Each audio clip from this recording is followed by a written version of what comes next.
And hello again from Fox News in Washington. The tension following President Trump's meeting with Vladimir Putin continues to rise this weekend as the president faces widespread criticism over his handling of Russia after he seemed to side with Putin's denials of election interference, at least at first. Joining me now from South Carolina, Congressman Trey Gowdy, chairman of the House Oversight Committee. Mr. Chairman, thanks for being here. Yes, sir. Thank you.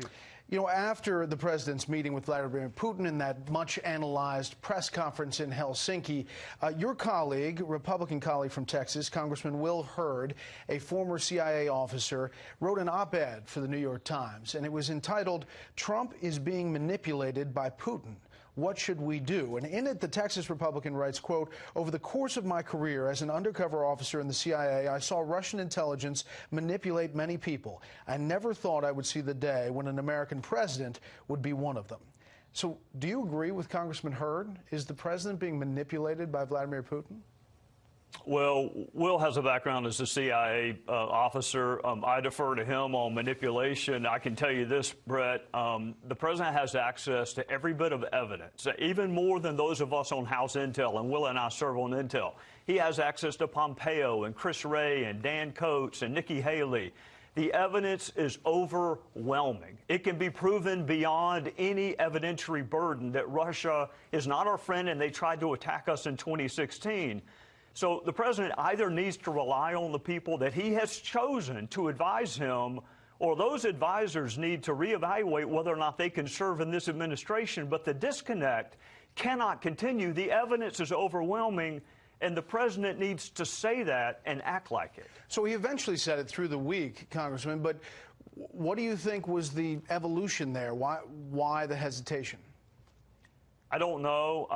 I watched the press conference. It wasn't just that line. It was the president missed, I think, a really good opportunity to distinguish the United States from any other country, but especially from Russia. And I don't know what was said in the private conversation, but I do know this. We got a classified briefing this week, Brett. There is no way you can listen to the evidence and not conclude not that the Democrats were the victims, but the United States of America were the victim. We were the victims of what Russia did in 2016, and it ought to be a source of unity and rallying around the fact that we're never going to allow this to happen again, and we're going to punish those who tried to do it. And there was this equivocation during the press conference that I'm glad he corrected it. But when you're the leader of the free world, every syllable matters, and you really shouldn't be having to correct it when you're the leader of the free world. Well, as you mentioned, after several days of kind of dealing with the rhetorical walk back, the White House announced on Twitter that senior staff had been tapped to set up a second summit, Vladimir Putin coming to Washington this fall, and that obviously caught many here in Washington by surprise. It also caught the president's director of national intelligence by surprise, who was doing an interview in Aspen at the time. Take a listen. We have some breaking news. The White House has announced on Twitter that Vladimir Putin is coming to the White House in the fall. Say that again?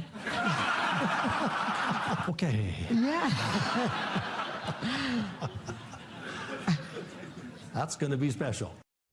Now, the DNI released a statement last night apologizing, saying he didn't mean to be critical or disrespectful in his reaction and response. But do you think it's strange that the Director of National Intelligence didn't know about the invite before it went out?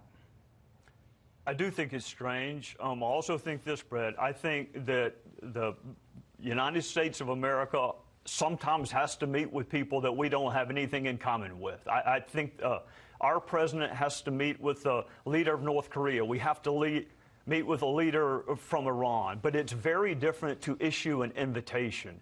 This country is different. We do things differently. We set the moral standard for the rest of the world. The fact that we have to talk to you about Syria or other matters is very different from issuing an invitation.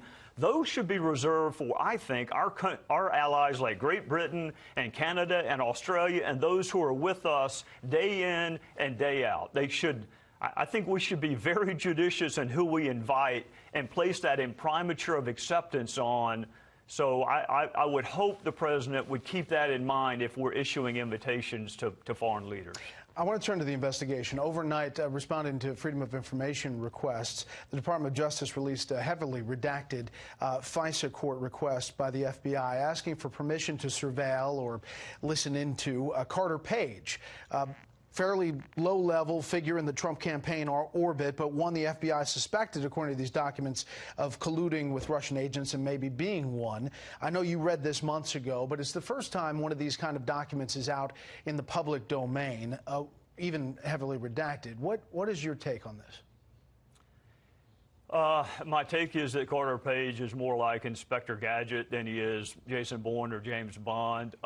Trump never met him. Trump never had a conversation with him. I'm sure he's been on the FBI's radar for a long time, well before 2016.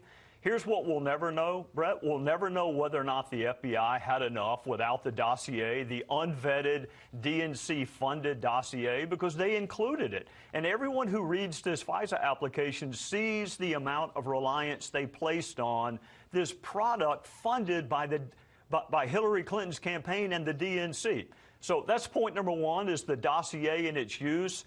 The other thing I hope my fellow citizens will take note of is the FBI missed a really good opportunity to tell the judge exactly who paid for that. If you look at the footnote, it takes a lot more effort to define it the way they did, where you have no idea who funded it, than just to come right out and say the DNC hired Perkins Coie, who hired Fusion GPS, who hired Christopher Steele. There, done. That's an easy footnote. Everybody can follow it.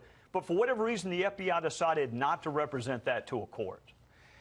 So Carter Page is never indicted. He hasn't been brought in. He's still walking around.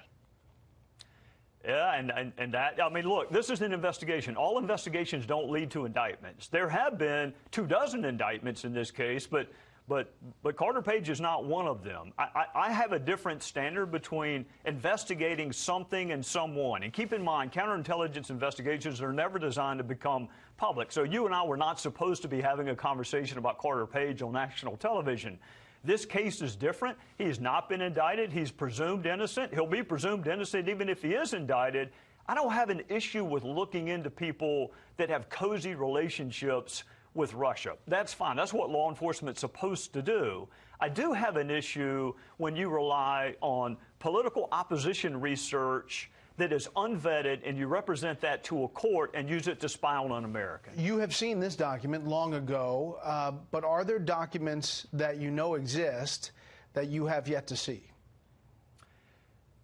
Some. The McCabe memos, which came up during the Lisa Page interview. Andrew McCabe, the number 2 at the FBI, who became acting director after Comey leaves. Right. As soon as you become acting director, apparently you make a decision to memorialize all of your conversations with the president, even while you're applying for the job, I hasten to add. But I've not seen the McCabe memos. There were other references that Lisa Page made to documents and files that I think Congress is entitled to see. I've seen as much, if not more, than any other member of Congress, which is why I am so adamant that Russia is not our friend and they tried to attack us. Are you equally adamant that the president has not colluded with Russia? I have not seen one scintilla of evidence that this president colluded, conspired, confederated with Russia. And neither has anyone else, or you may rest assured Adam Schiff would have leaked it. So that's why they've moved off of collusion onto obstruction of justice, which is now their current preoccupation. You mentioned Lisa Page. She and Peter Strzok, these two figures, FBI agent and FBI attorney, who had been texting back and forth. They were lovers. Had some very heated, aggressive anti-Trump texts. One that said, "We can't take a risk. It's an insurance policy." Another that said, "An investigation leading to impeachment. You and I both know the odds are nothing. If I thought it was likely, there'd be no question I'd go over to Bob Mueller," is what he's talking about. "I hesitate in part because my gut sense and concern is there's no big there." Lisa Page was up on Capitol Hill. Did she say they were talking about there's no there in the Russia case? Well, that's the only thing it can be. You know, she was a much better witness than Peter Strzok. Look, she hates Republicans, including the one you're talking to. But she had a credibility about herself and how she answered our questions that Peter Strzok never bothered to have. Take a look at that text. That's from Peter Strzok, and he's concerned that there's no big there. He's not optimistic that there's not. He's not hopeful there's not. This is a career counterintelligence agent who is concerned that this investigation will not lead to impeachment. So it's already led to indictments. It's already led to our understanding that Russia's not our friend. You have a wonderful opportunity to safeguard our 2018 elections. None of that was enough for him, Brett. It had to be impeachment, and that was his concern, is that there was no big there. And that's why he was not sure he wanted to participate in this investigation. That is sad. It is pathetic that a career FBI agent would only be interested in impeachment, which is why he has no credibility, and she actually does have some. So Trump supporters look at that. Former CIA Director John Brennan, former FBI Director James Comey, what he's said, what they've said, and they say they understand why the president feels a little inquisitive about where things are going. Yeah, Brett, you don't even have to be a Trump supporter to be mindful of the fact that John Brennan thinks he's guilty of a crime for which you can be hanged, that John Brennan thinks that he should be in the dustbin of history, that Jim Comey thinks impeachment is too good of a remedy, and Jim Comey now thinks that everyone should vote Democrat, so Bernie Sanders will be the head of the Budget Committee and Dianne Feinstein will be head of Intel. I mean, these are the people that were supposed to be dispassionately, objectively investigating a fact pattern, and they have as much animus against Donald Trump as anything I have seen in my 8 years in politics. Add into that Peter Strzok, Lisa Page, and the other unidentified FBI agents who also wanted him to resign or be impeached or thought he was destabilizing. So if you're Donald Trump and you see all of these people in positions of responsibility that think you ought to be, that you're guilty of treason, a crime for which you can be put to death, by the way. That's what John Brennan said. So what I would encourage the president, those are all people from yesterday. You have your own people in place now, and it is possible to conclude that Russia interfered with us, and it still does not delegitimize your presidency. And that's where I would encourage the president to go. Russia's not our friend. We need to be very careful dealing with them, but that does not take away from the fact that he won the 2016 election, much to the chagrin of Brennan, Comey, and all the rest. Congressman Gowdy, thanks for your time today. Yes, sir. Thank you.